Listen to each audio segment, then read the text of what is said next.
Bendito seas. Amén. ¿Escuchan todos atrás? Los veo medio lejanos. Pero bueno. Vamos a seguir con Hechos. Hechos 13. Las primeras misiones de los apóstoles. Qué bueno la palabra que el otro día trajo Lolo. Qué placer es saber que estamos en su reino. Amén. Estamos dentro de su reino. Qué buena legislación que tenemos. Amén. Qué buena legislación que tenemos, que Dios se ocupa del pobre, del necesitado, del que llora, del que le falta justicia. Tenemos un Dios que se compadece de nuestras debilidades. Qué buenas leyes que tiene nuestro reino. Qué justo que es Dios. Y qué bendición si hoy está escuchando la palabra del Señor. Muchas personas han muerto durante muchos años para que esta palabra llegue cómodamente a nuestros hogares. Así que no la desprecies, porque es palabra del Señor. Vamos a ver en Hechos 13, del 1 al 3, cómo empezaron las misiones, ¿no? Al principio la gente predicaba el Evangelio, no por obligación, sino porque estaban de alguna manera siendo corridos por el Imperio Romano. Entonces la gente dejaba sus casas porque los mataban o los metían presos. Entonces muchos se esparcieron predicando el Evangelio por esa persecución que hubo en los días de Esteban. No era porque, bueno, viste, tengo ganas de ir a misionar a África, sino que te dejaban en la calle y vos huías porque huías por tu vida. Si bien estas personas que huían por sus vidas, que dejaban sus casas, dejaban su comodidad, mucho más precaria que la vida que tenemos hoy en día, no iban lamentándose de pueblo en pueblo y diciendo, no sabe lo que me pasó. Por lo menos acá en la Biblia no viene al caso. Ellos iban por donde iban diciendo que Jesucristo es el Señor. A todo el que encontraban le predicaban el Evangelio de Jesucristo, el Evangelio de la gracia, el Evangelio de la paz, el Evangelio que vuelve a unir a Dios y a los hombres en Cristo Jesús. Ha derribado lo que nos dividía entre los seres humanos y Dios, derribó esa pared intermedia y mediante Jesucristo tenemos acceso al Todopoderoso. El mismo Dios que dividió el Mar Rojo es al que estamos delante de su presencia hoy en día. El mismo que resucitó a Jesús de los muertos, ese mismo Espíritu que está hoy entre los que creemos en su nombre. Él lo prometió y ninguna palabra cayó al piso de todo lo que Él ha prometido. Hoy cantamos un salmo, ¿no? El Salmo 72, que dice, se perpetuará tu nombre mientras dure el sol, ¿no? 2700 años. Y hoy se anumbra el nombre de Jesucristo por toda la tierra.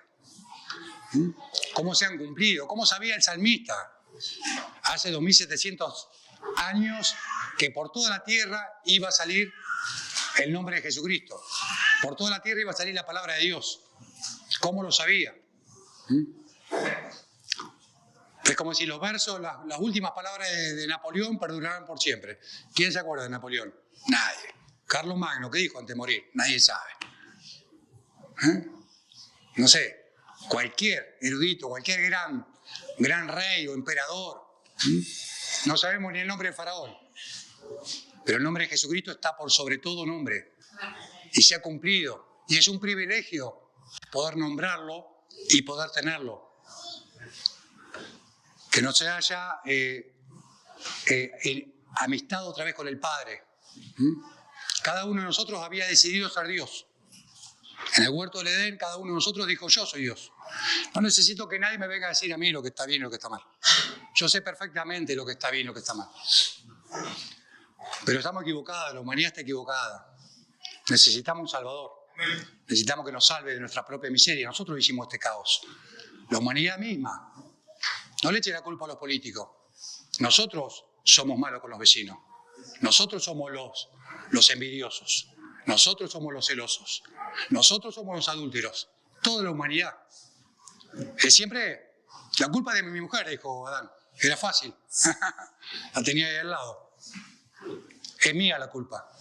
Yo soy el pecador. El problema más grande que tengo en mi vida es mi propio corazón. Mi corazón está inclinado a la maldad. Si no me enfoco en las palabras que fueron dichas por el Señor, si no me enfoco en el Evangelio, mi vida se va por la alcantarilla. Nadie es poderoso para esas cosas. Solamente a través del Espíritu que el Señor derramó en nosotros podemos vencer esas cosas. Ya han sido vencidas. Es más, ya han sido vencidas. Ya tenemos comunión con el Padre.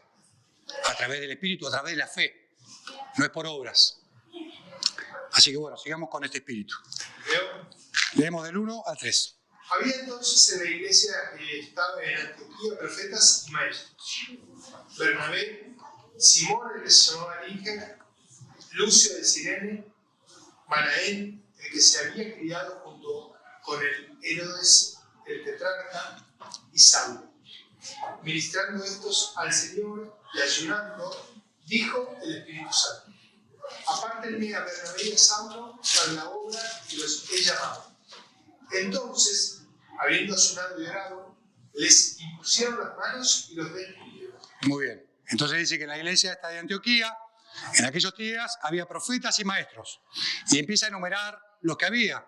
Bernabé, Simón, al que llamaba Níger, Níger, el negro. Así que no se ofendan si algunos decimos el negro, que de allá hace mucho que se decía negro a la gente. O sea, que alegaba en Cirene.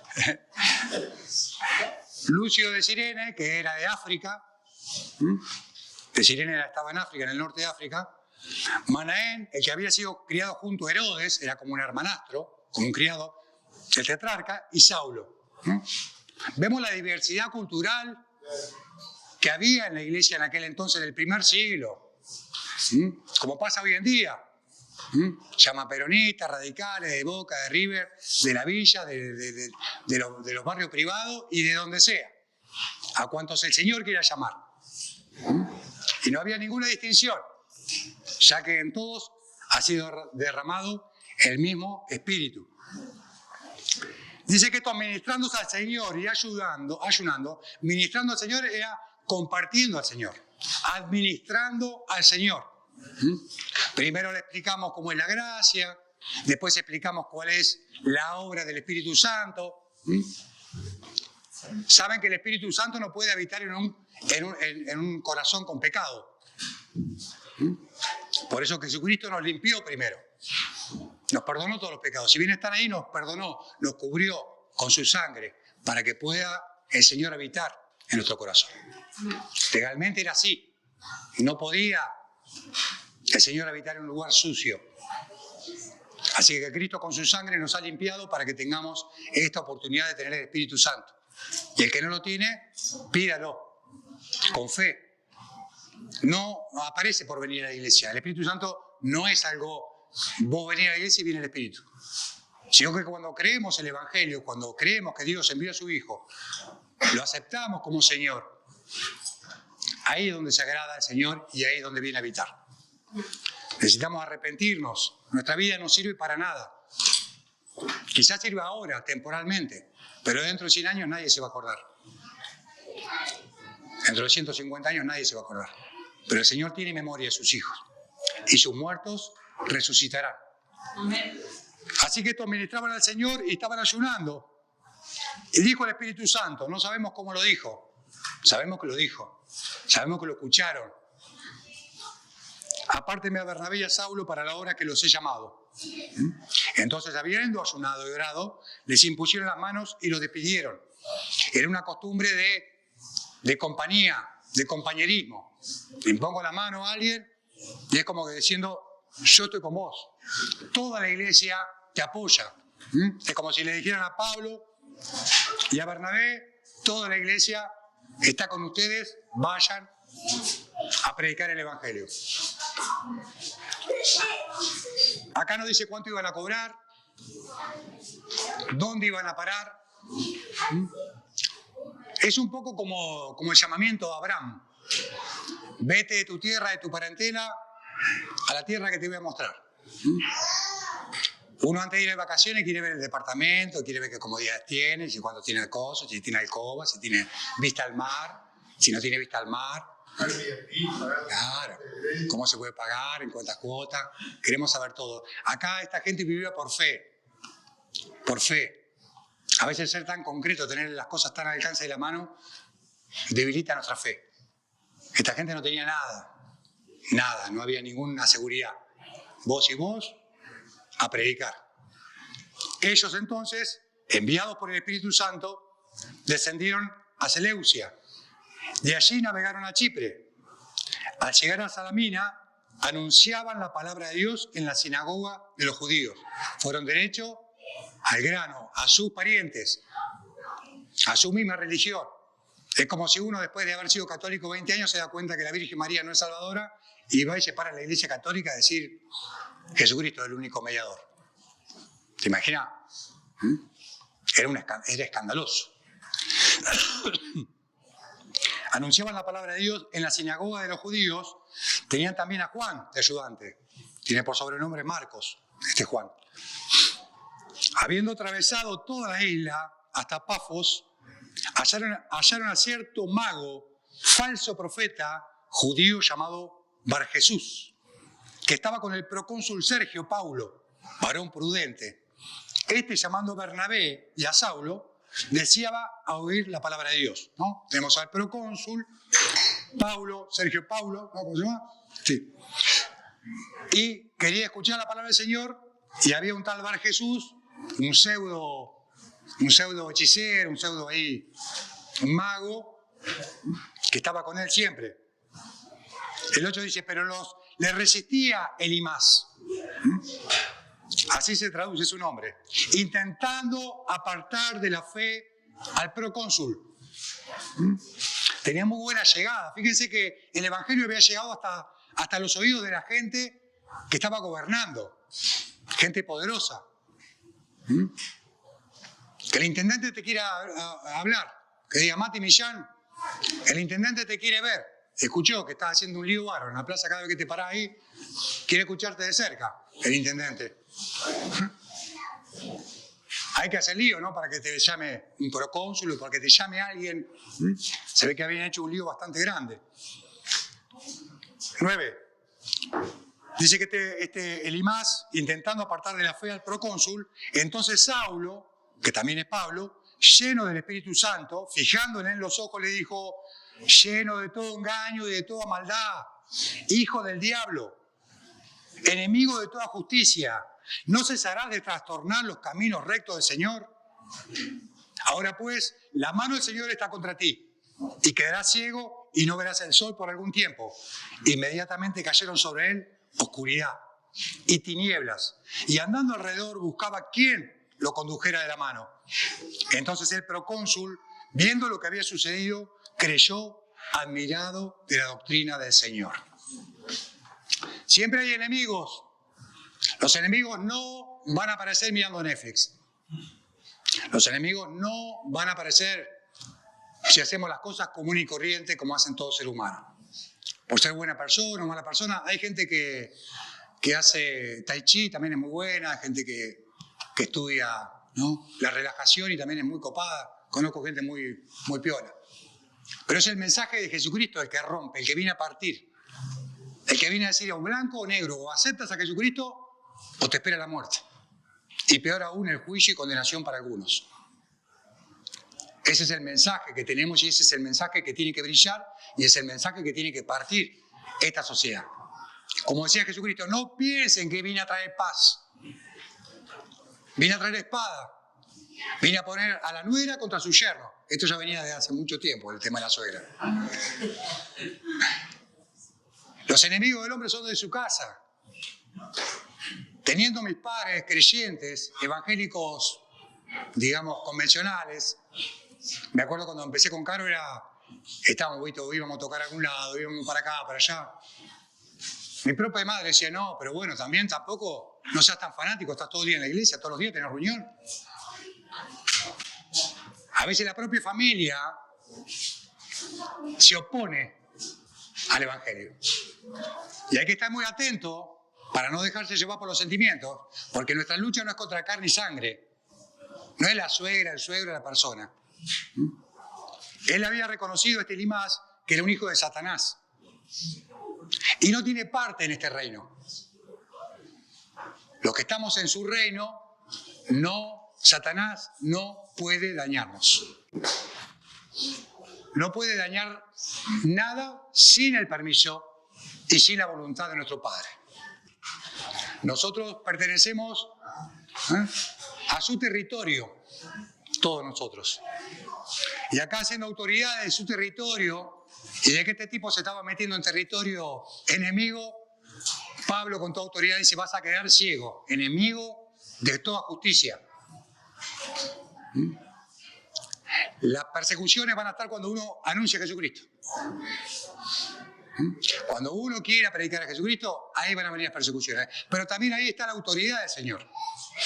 Fíjense, cuando el Espíritu Santo los llama a predicar el Evangelio, los llama a dos. Y este es mi consejo y lo que veo en la palabra. Cuando vayan a predicar, vayan dos. Vayan dos. Dos son mejor que uno. Y con cordón de tres doblece no se rompe fácilmente. 2, 3, 4, lo que quieran, pero no vayan solo.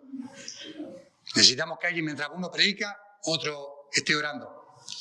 Hay un dato que es para agregar, ¿no? Maravilloso, que el niño se alimenta por un cordón de tres dobleces. El cordón tiene 3 vías, una que saca residuos y 2 que alimentan. Así que, gloria a Dios. Dato, ¿no? Es maravilloso el Evangelio. Hay perla por todos lados.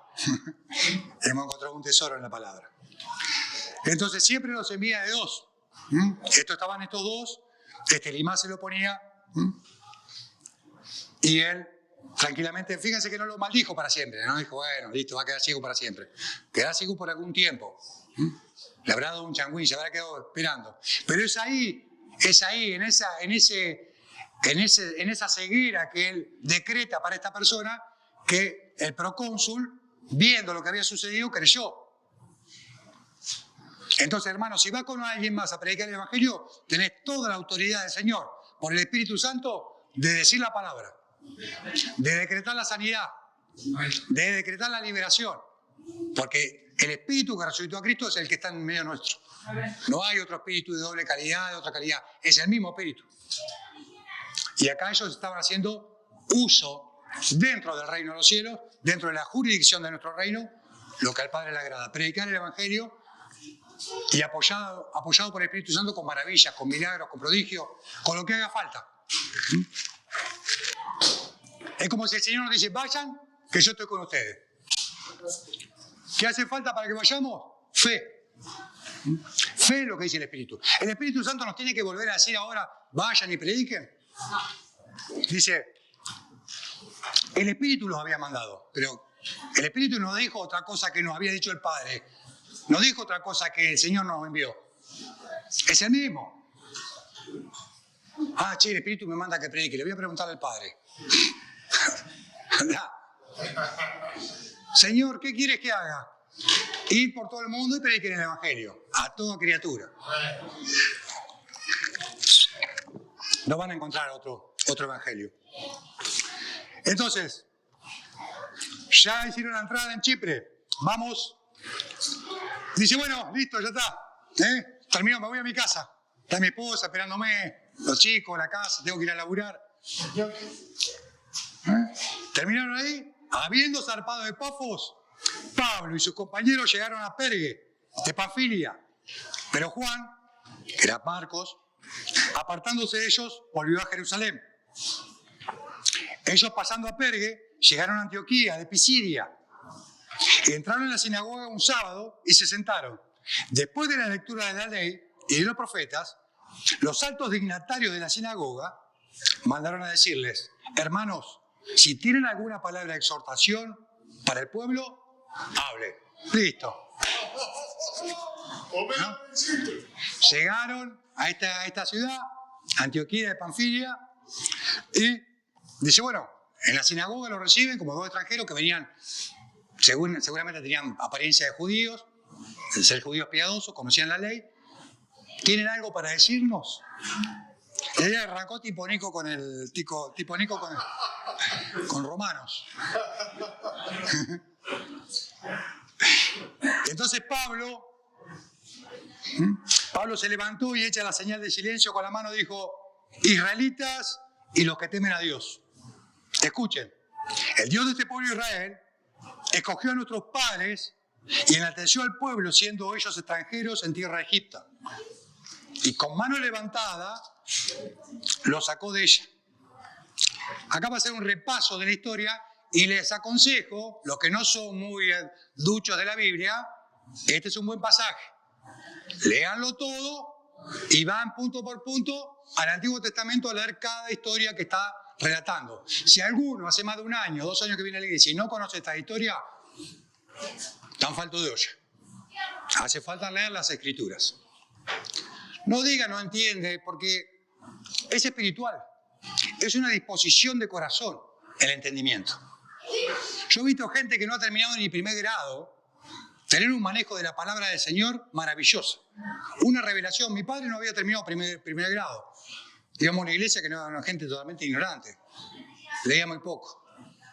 Pero este no es un ministerio de la palabra. No solamente es palabra, es espíritu. Así que el que cree en el Señor va a entender. Va a amar la palabra. No va a venir de un día para el otro. La cebolla no te gusta de un día para otro. A medida que se va desarrollando el gusto, uno va probando que no hay comidas sin cebolla. Y así tiene que ser la palabra de Dios. Gustarla hasta que entre, hasta que penetre, hasta que nos palpemos, hasta que nuestro oído se acomode. Porque primero tiene una forma de lectura, una gramática, acostumbrarnos. Una persona que lee en inglés. Vas a Estados Unidos, 1 año, 2 años, 3 años estás hablando, porque estás empapado, tanta gente te habla en ese mismo idioma, y en la iglesia tiene que pasar así. Somos llenos de espíritu, hablando entre ustedes con salmos, con cánticos, con palabras, con cartas, con alabanza, hablando entre nosotros. Uno cuando entra en la iglesia empieza a ver que 2 hablan y vos quedás pintado ahí, decís, ¿de qué estar hablando? ¿No? Pero después el oído se va acomodando, el corazón se va amoldando, el espíritu va actuando y somos parte del cuerpo de Cristo y vamos siendo nutridos por la cabeza. Todo el cuerpo bien concertado, bien nutrido, va recibiendo el alimento. Pero si tenés 2 años, ya tomá la cucharita, querido. ¿Hasta cuánto le pones la cucharita en la boca? Las madres, ¿no? ¿Hasta cuánto, Eva? ¿Cuándo le vas a dar la cucharita? ¿6 meses? 7 meses, ya el nene quiere agarrar, ya agarra, ya manosea, agarren la cuchara, hermano, acá está la comida. El perezoso mete la cuchara en el plato y ni aún a su boca se lo lleva. No sean perezosos espirituales, metan la cuchara y lean. La fe viene por el oír la palabra de Dios. Entonces, bueno, dice así. Dice que lo soportó en el desierto, lo sacó. El 19 dice, y habiendo destruido 7 naciones en la tierra de Canaán, le dio por herencia su territorio. Después, como por 450 años, le dio jueces hasta el profeta Samuel. Luego pidió un rey y les dio a Saúl, hijo de Cis, varón de la tribu de Benjamín, por 40 años.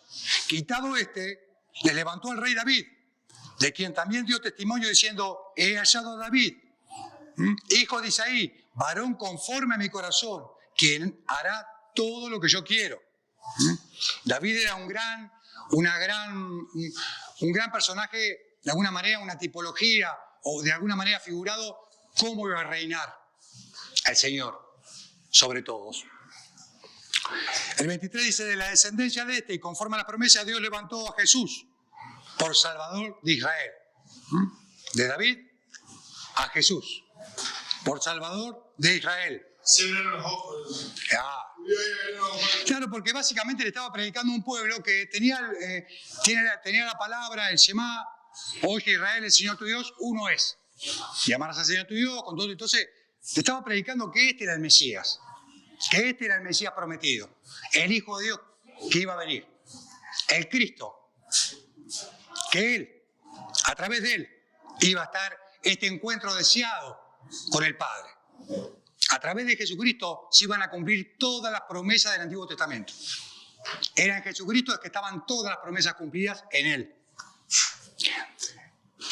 Entonces dice, de la descendencia de conforme a la promesa, Dios levantó a Jesús por Salvador de Israel. Antes de su venida predicó Juan el bautismo de arrepentimiento a todo el pueblo de Israel. Cuando Juan terminaba su carrera dijo, ¿quién pensáis que soy yo? Yo no soy el Cristo, ¿no?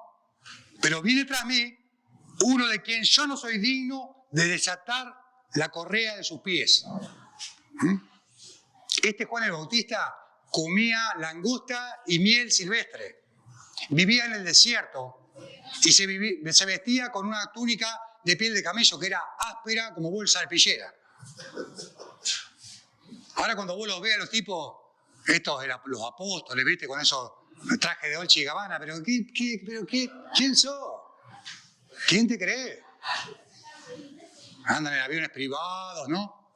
Y acá tenemos a Juan el Bautista, un profeta. De los nacidos de mujer no hubo mayor, dice. De los nacidos de mujer no hubo mayor profeta en la tierra que Juan el Bautista.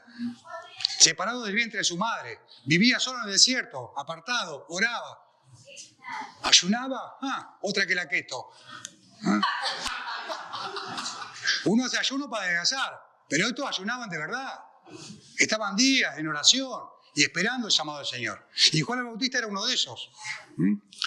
Langosta y miel silvestre. Yo pienso que yo a veces pongo nueces en la miel y como nueces con miel, ¿no? Este tipo tiraba los grillos ahí adentro, ¿no? El chapulín con miel. ¡Tac! Esa era su comida. Y proteína. Y el testimonio de él dice, yo no soy digno de atarle el zapato, de atarle la correa del zapato. A este que venía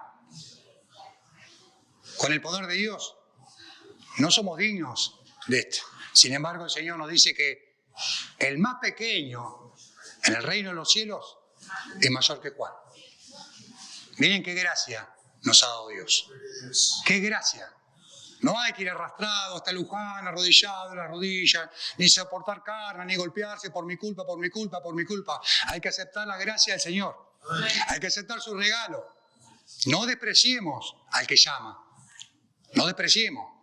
Porque si no escaparon estos, no escaparon los ángeles, nosotros tampoco vamos a escapar si desechamos una salvación tan grande.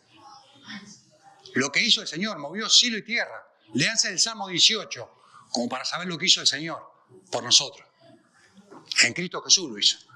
Todo el Antiguo Testamento se cumple en Cristo Jesús. Y nosotros lo recibimos a través de Cristo Jesús. Los salmos, lo decía David, pero proféticamente era un grito de angustia del Señor Jesucristo. Cada queja, cada angustia, todas se las daba al Padre. Hermanos, hijos del linaje de Abraham, y los que entre ustedes temen a Dios, a ustedes es enviada la palabra de esta salvación. Para ustedes es esta palabra de salvación. Porque los habitantes de Jerusalén y sus gobernantes que no conocían a Jesús, ni la palabra de los profetas que se leen todos los sábados, las cumplieron al condenarlo. Sin darse cuenta estaban cumpliendo lo que estaba predicho. Que iba a ser un siervo sufrido, que iba a ser molido por nuestras transgresiones. Sin saberlo, ignorando las profecías o queriendo honrar a Dios, mataron al Señor de la gloria, al autor de la vida. Sin hallar en él causa digna de muerte, pidieron a Pilato que se lo mate. 28. Y cuando se cumplieron todas las cosas que de él estaban escritas, lo bajaron del madero y lo pusieron en un sepulcro. Pero Dios lo levantó de los muertos. Ese es el Evangelio. Hay uno que venció la muerte. Toda la gente te va a decir, sí, zafamos todo menos de la muerte. Todo tiene solución menos la muerte. ¿Qué estás esperando? ¿Qué señal estás esperando para decirle a Jesucristo venció la muerte? Yo tengo mi Señor. Si querés te lo presento. Mi Señor venció la muerte. Y nos hizo vencedores a todos los que queremos en su nombre. Habla y no calles. Habla. La palabra de Dios es espada. La palabra de Dios corta, parte, ilumina. Para algunos es un mensaje de salvación y para otros de perdición. Pero el mensaje nosotros debemos darlo. Jesucristo resucitó de los muertos. Dios lo levantó de los muertos. Y Él se apareció durante muchos días a los que habían sido juntamente con él en Galilea a Jerusalén, los cuales ahora son testigos ante el pueblo. Esta gente que dejaba la casa, esta gente que era escupida, esta gente que era echada de la sinagoga, no podían dejar de decir lo que habían visto y oído. Lo habían visto. Como hoy, si vos si vos le pediste al Señor, Señor, saná a mi hija, Señor, dame un trabajo, Señor, quiero conseguir un marido, Señor, quiero conseguir... Y el Señor te lo dio, ahora no te podés callar. Me acuerdo de un capítulo de Los Simpsons que Homero estaba a la punta de la muerte y le promete que él lo iba a seguir todo. Y después cuando se enteró que estaba sano, bueno, no era tan así, siguió su vida. Y no hace más que plasmar lo que pasa muchas veces en la sociedad. Tenemos un encuentro con el Señor te alimenta, te sana, cosas y te vas. ¿Cómo te vas a ir? ¿Cómo te vas a ir de su presencia si es el único que puede salvar tu vida, tu alma? ¿Te vas a quedar con un pescado nomás? ¿Con una sanidad? El Señor tiene para salvar toda tu vida, a vos y a tu casa. Y a unos cuantos que escuchen tu evangelio y vean tu testimonio. Entonces dice, nosotros también les anunciamos el evangelio de aquella promesa hecha a nuestros padres, la cual Dios nos ha cumplido a nosotros, sus hijos, resucitando a Jesús, como está escrito también en el Salmo 2. Mi hijo eres tú, yo te he engendrado hoy. No está hablando de David, no está hablando de Israel. Ellos lo entendían así, hasta el día de hoy los judíos lo entienden así. Tú eres mi hijo, mi siervo eres Israel, en Isaías 49.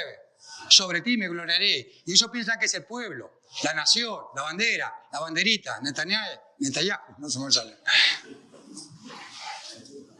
Esto es el Israel de Dios. Jesucristo es el Israel de Dios.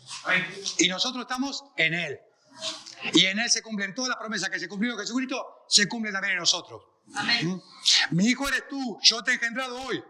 Y en cuanto a que lo levantó de los muertos, para nunca más volver a la corrupción, lo dijo así: os daré las misericordias fieles a David. Todo lo que le había prometido en los salmos, todo lo que había prometido, estaban disponibles en Cristo Jesús, todas estas bendiciones, en Cristo Jesús. No directamente hacia Dios, porque el hombre no se puede acercar a Dios. Por su propio medio se lo consumiría en un segundo. Santos hombres han querido hablar en la presencia del ángel de Jehová. Sí es. Y te digo que es durísimo. Lo que se lee, ¿quién podrá estar en pie delante del Señor? Cuando Juan ve al Señor resucitado en Apocalipsis, los ojos como llama de fuego, dice que cayó como muerto. Cayó a sus pies. Cuando lo vio en Apocalipsis dice que el Señor, había uno con semejanza de hombre que se paseaba por los candelabros de oro. Y después le dice que esos candelabros son la iglesia. Ese Señor, con los ojos de fuego, con la espada de 2 filos que sale de la boca, se está paseando hoy acá. Está en medio de la iglesia. ¿Lo vamos a ver con los ojos resplandecientes? Está en su espíritu. No tenemos ojos espirituales para verlo, pero está acá. Entonces dice el 35, por eso dice también en otro salmo, no permitirás que tu santo vea corrupción. Y a la verdad, David, habiendo servido a su propia generación según la voluntad de Dios, durmió y fue reunido con sus padres y vio corrupción.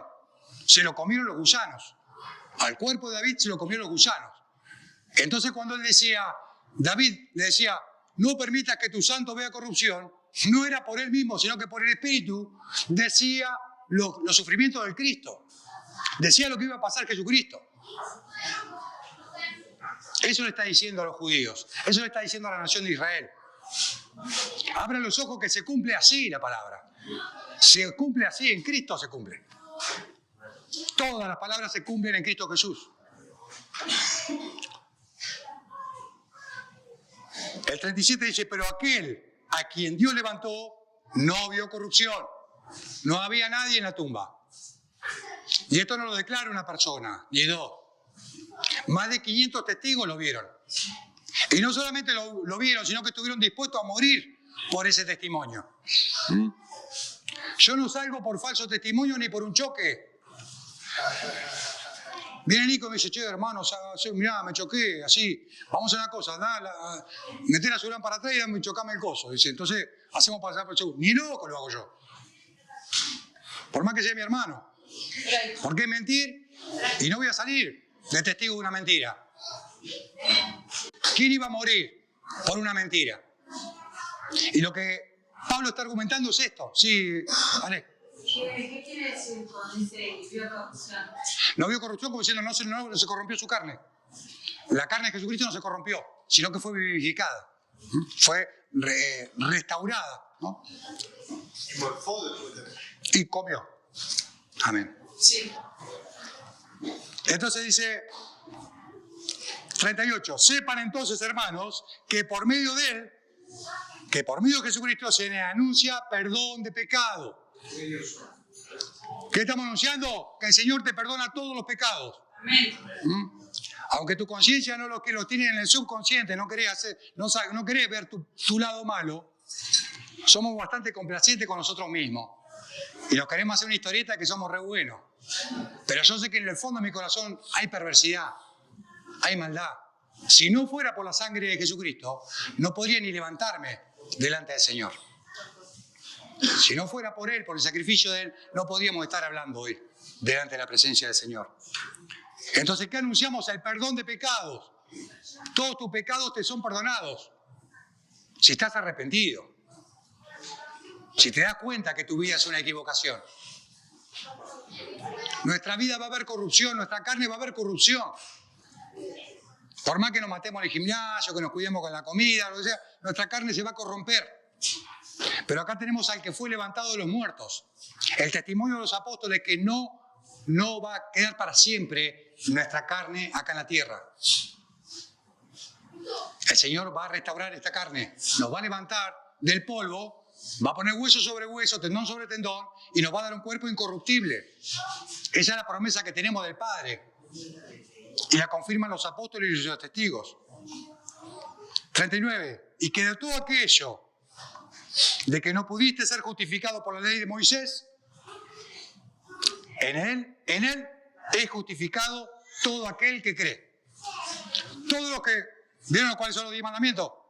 A veces me da gracia, hermano, disculpen que haga un paréntesis, a veces me da gracia cuando empiezan a predicar el Shabbat, el lechón, el Yeshua, saben 3 palabras en hebreo y ya te quieren, ¿no? Acá, hermanos, nadie puede, o sea, si vos decís no, porque yo guardo el sábado, y los otros 9, hay que ser muy soberbio para decir nosotros somos el pueblo elegido de Dios porque guardamos el sábado. Y los otros 9, lo tenés que tener bien. Son 612. ¿Cómo? Los otros 612. Bueno, pero ponele, no llegan ni a 10 esta sociedad. Honra a tu padre y a tu madre. Ya con no codiciar nada de tu vecino, listo, estamos al horno. Ya estamos al horno. No codiciar a la mujer de tu prójimo, el caballo, el auto, la moto, la casa. La gente vive codiciando cosas de otro. Vemos cosas y queremos eso. Esto quiero. Sí. No, yo siempre pongo, en este caso, el ejemplo más extremista, donde dice, si tu hijo no te hace caso, te comporta de manera que no corresponde, entonces tenés que llevarlo a la puerta del pueblo y matarlo a piedras. Sí. Mujer que es infiel o del hombre es infiel, llevarlo a la puerta del pueblo y matarlo a piedras. Hermano, ya con amar al Señor con todo nuestro corazón, con toda nuestra mente, con toda nuestra alma, amar a tu prójimo como a ti mismo. Mirá que le ha hecho fácil el Señor, y a nuestra carne le cuesta. Si no morimos a la carne, si no hacemos vivir el Espíritu, si no vivimos en el Espíritu, sí es imposible. Y acá dice que tenemos perdón de pecado. Los que no pudieron ser justificados por la ley de Moisés, en Cristo Jesús somos justificados. Por creer en Jesucristo, por creer que Él resucitó de los muertos. Por creer que Él es el que puso a Dios como mediador entre Dios y los hombres. Otra vez vuelve a poner un canal, un camino entre nosotros. Miren entonces, 40. Miren pues que no venga sobre ustedes lo que está dicho en los profetas.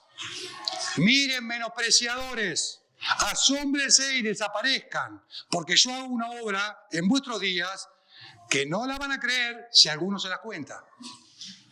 Mirá que va a resucitar. No menosprecien, dice, o menospreciadores. Para vos es importante, no sé, ¿viste? Llegar a ser, no sé, intendente, voy a hablar. Yo quiero ser un gran chef, un gran... no sé. Quiero ser como Manuel, quiero ir a peinar a las modelos en Dubái. El valioso, el precioso para nosotros, el bien más valioso que tenemos todos nosotros es Jesucristo. Amén. Esa es la perla de gran precio. Todo lo demás es nada en comparación con el precioso. Él es el amado. Por eso dice, no lo menosprecien, dale el valor justo. Es el hijo inocente, amado. Imagínense, mi hijo, que le hagan algo, que le pase algo a mi hijo y que me diga, bueno, tenés 2 más. ¿Cómo? Es su único hijo. Su único hijo. Unigénito, especial, distinto a todo ser vivo en la tierra y en el cielo, único. Y murió por todos nosotros. Amén. Podría haber sido algo especial para llevarlo, pero sin embargo Dios le plació enterrarlo hasta lo más profundo, humillarlo hasta lo más humillado y después elevarlo por sobre todas las cosas. No lo menospreciemos, dice, menospreciadores, no lo menosprecien. Yo sé que venís siempre a la iglesia, que conocés la iglesia, conocés la Biblia desde chiquito, de chiquita. Igual. El que lo conozca, el que lo escuchó hoy y el que lo escuchó hace 20 años, no lo menospreciemos. Él es lo más importante de nuestra vida. Nuestra vida se asienta en Él. Donde lo sacamos de la variable, las cuentas se nos caen a pedazos. Donde lo corremos nuestra vida empieza a hacer agua. Empieza a hacer tierra movediza y empezamos a hundir. Señor, salvame que me hundo, dijo Pedro. Porque no estaba mirando al Señor, estaba mirando la ola. Las circunstancias no manejan nuestra vida. El Señor está al mando. Amén. Y aunque ande en valle de sombra de muerte, aunque el barco se esté hundiendo, aunque mi carne se pudra, el Señor va a resucitar. Amén. Téngalo presente porque esa palabra dice, me has hecho confiar en esa palabra. En el día de mi angustia, yo me acordaba de la palabra que me prometiste. ¿Y qué nos prometió el Señor? Que hay una vida eterna. Una vida donde Dios va a enjuagar toda lágrima. Donde el Señor va a cambiar todo esto. Todo esto va a pasar, va a ser nos vamos a reír de este tiempo. ¿Te acordás de esto? ¿Te acordás de aquello? No habrá memoria del pasado en el sentido del dolor, del llanto. Pero el Señor nos va a mostrar cómo nos conoció Él. Nos va a revelar las cosas. Todo va a ser puesto a la luz en ese momento. Así que no menospreciar. Seguimos a. Listo. No menospreciemos Al Señor.